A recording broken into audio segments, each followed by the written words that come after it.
Daily. Taste the Daily. విశాఖలో జరుగుతున్న 30వ CIA భాగస్వామ్య సదస్సు తొలి రోజు పెట్టుబడుల రికార్డు నెలకొల్పాయి.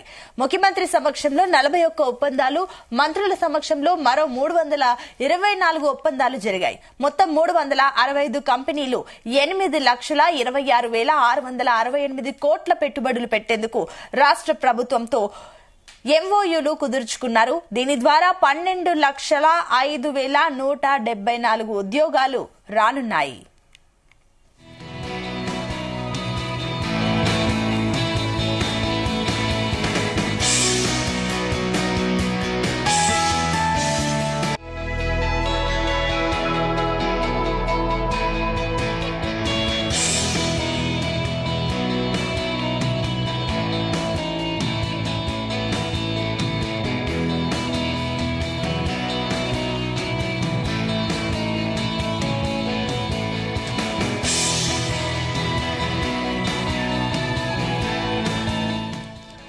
వచ్చిన పెట్టుబడుల్లో అత్యధికంగా 121 వాణిజ్య పరిశ్రమల శాఖకు చెందినవే ఉన్నాయి. తర్వాత స్థానంలో ఐటీఈ అండ్ సి 95, విద్యుత్ రంగానికి చెందిన సంస్థలు 44 రాష్ట్ర ప్రభుత్వంతో ఎంఓయూలు చేసుకున్నాయి.